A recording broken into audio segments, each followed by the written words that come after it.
Okay. Gaano kahangin si Luistro? Ito po, sabi niya. It is important that all who are desiring to occupy sa paraan ng pagsasalita ni Luistro.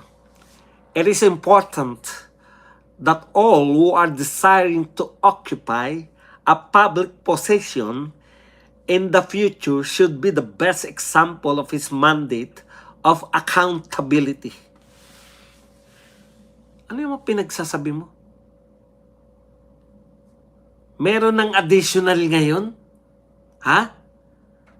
Para ka maging presidente ng Pilipinas, naglagay ka na ng additional?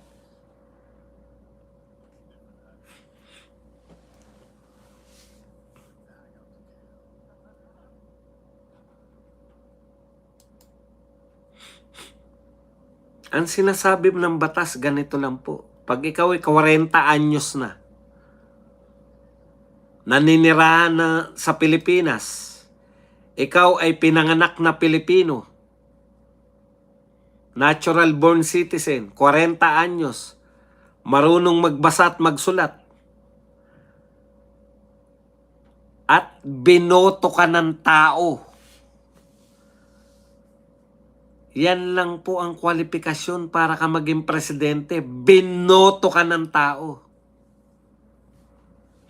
Ano mga pinagsasabi mo ng it is important that all who are desiring to occupy a public position in the future should be the best example of mandate accountability?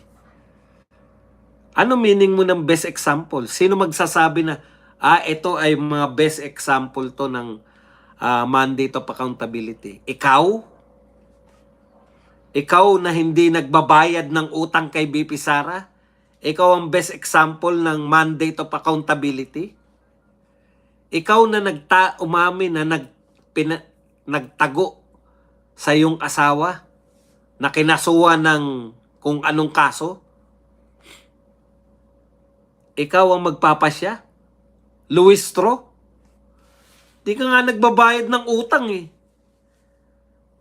Tapos sasabihin mo, ako magpapasya kung sino lang ang pwedeng tumakbo. Wala yan sa konstitusyon. Yung mga pinagsasabi mo ng mga should be the best example of mandate of accountability. Wala yan sa konstitusyon.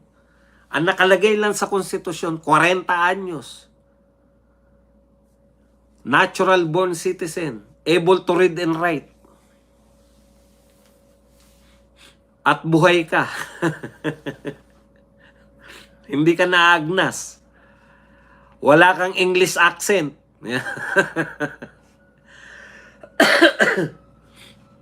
Pwede kang tumakbo.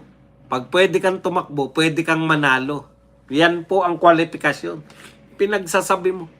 O ito pa isa. Pag impunity kasi, ibig sabihin nun, kahit mag-commit ka ng crimes, you will no longer be accountable. Pero pag sinabi natin accountability, which applies to public officials, it means we are always answerable to the sovereign Filipino people. Utot mo. Alam niyo pare-parehong meron sila? Pare-pareho silang, bukod sa hangin sa utak pare-pareho po silang mga banal. Ang babanal ninyo. Magbayad ka ng utang mo. Kasi we are talking about, hindi kasi maihiwalay yung 2028 election. And the Vice President already pronounced her intention to run. So I think, this is one avenue for the Filipino people to see whether or not the Vice President is really fit to be the next President in 2028. So yung impeachment trial daw, ang magpapakita kung dapat daw fit, kung ang Vice President daw ay really fit to be the next President in 2028. Pinagpasyahan na ni Luistro. Ang dapat daw maging sukatan, yung impeachment trial. Utot nyo. Hindi sinabi sa konstitusyon na impeachment trial ang magpapasya.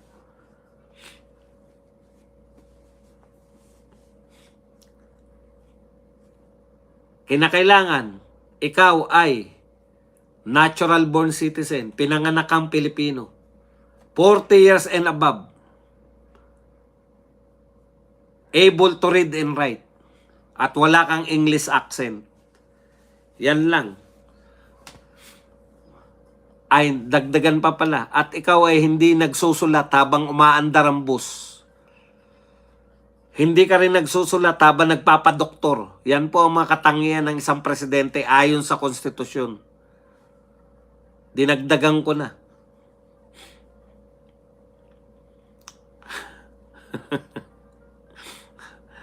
At hindi ka rin nagdadrama sa mahal ko ang Pilipinas.